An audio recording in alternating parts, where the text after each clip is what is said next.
We recently uncovered a jaw-dropping spectacle on the outskirts of Hangzhou, a riverside parking lot overflowing with thousands of abandoned electric cars.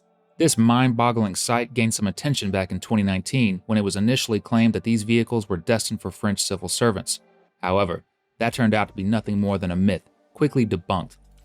These forsaken EVs belong to Microcity, an electric car rental company in Hangzhou, which shamelessly touted itself as a leading player in the car-sharing industry.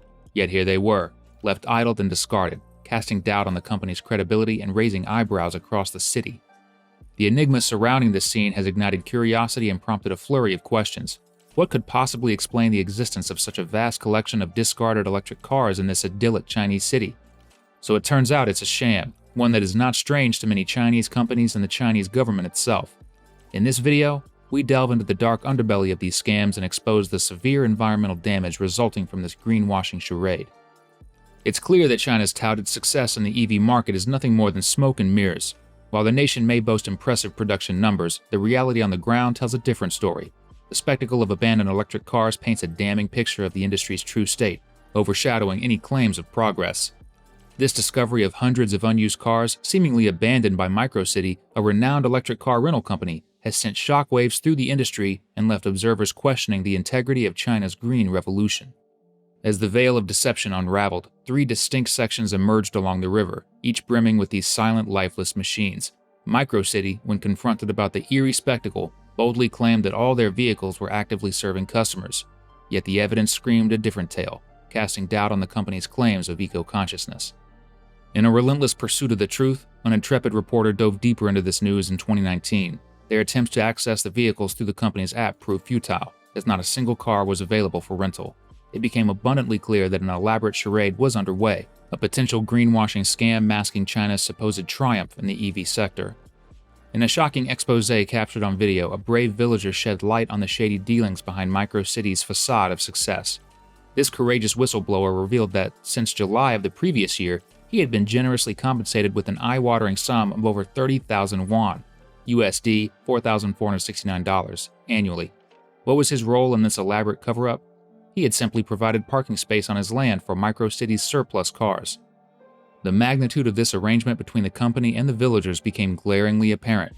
It indicated a financial motive so significant that it was worth accommodating a fleet of unused vehicles. This intricate web of deceit raises serious questions about the true state of China's EV market.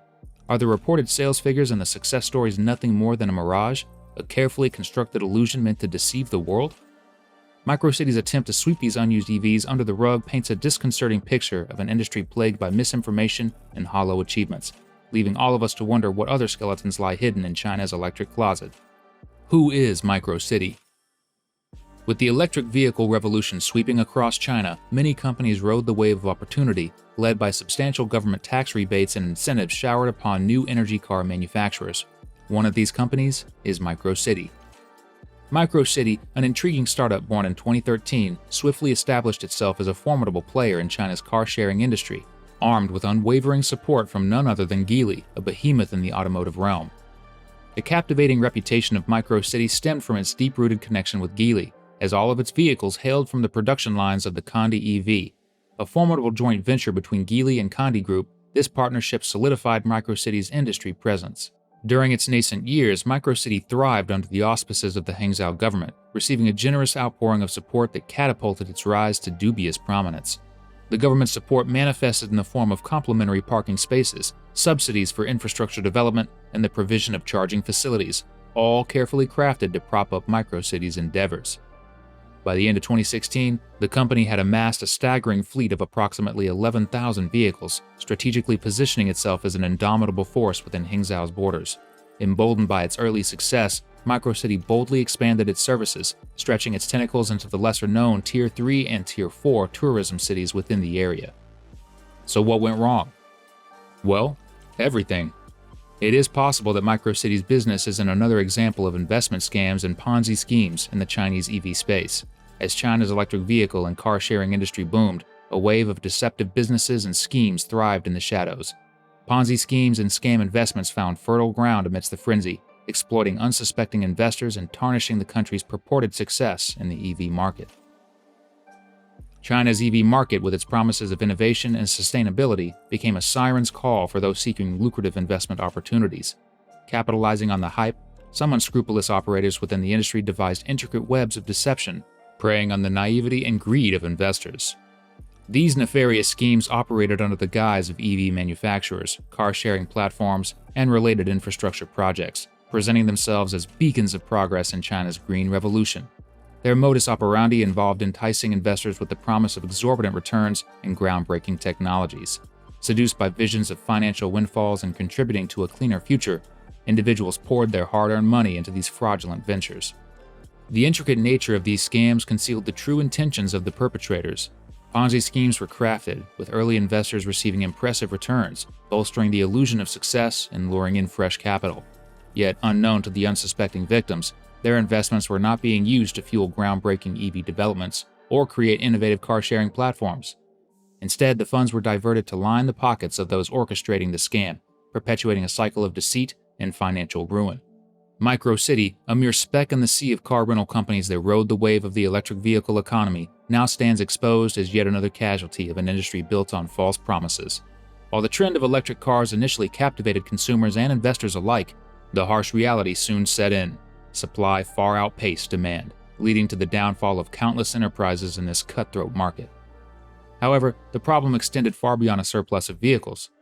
The very concept of car sharing, championed as an environmentally friendly alternative, proved to be a double-edged sword. Rather than reducing traffic congestion, it increased the problem on China's already congested roads. The shared electric cars, instead of reducing the number of vehicles, added to the gridlock. The discontent among users became palpable, with dissatisfying experiences piling up over time. On Jihu, the popular Q&A platform, users voiced their grievances, recounting the difficulties faced when attempting to restart shared electric cars after making brief stops along the road. These inconveniences and frustrations tarnished the dream of a seamless and sustainable transportation revolution. Togo, once a shining star in the car-sharing industry, struggled to stay afloat since late 2018. Like a sinking ship, users gathered at Togo's offices, demanding refunds for their deposits, echoing the chaos that ensued when Ofo, another rental company, faltered. The financial struggles and broken promises eroded trust, leaving disappointed customers disillusioned and clamoring for their hard-earned money. Amidst this landscape of deception and disappointment, the government's inaction has further compounded the problem. Frustrated netizens voiced their grievances once again, reigniting a long-forgotten issue. One astute observer lamented the absence of a timely and authoritative bankruptcy court, which could fast-track the process of selling off assets and recovering funds for investors. Unlike situations where assets are owned or leased by a holding company, giving a clear path to resolution, the shared car assets in question seem to lack a clear ownership structure. The dysfunctional and corrupt state of affairs in China hinders the acquisition and effective sale of these assets, highlighting a glaring contrast with the United States' more efficient and transparent bankruptcy procedures.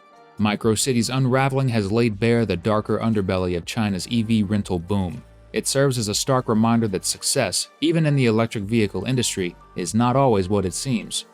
Behind the shimmering veneer of green technology lies a web of deceit, broken promises, and a system that fails both consumers and investors. The illusion of China's EV triumph is nothing more than smoke and mirrors, leaving us to ponder the true cost of this ill-fated pursuit.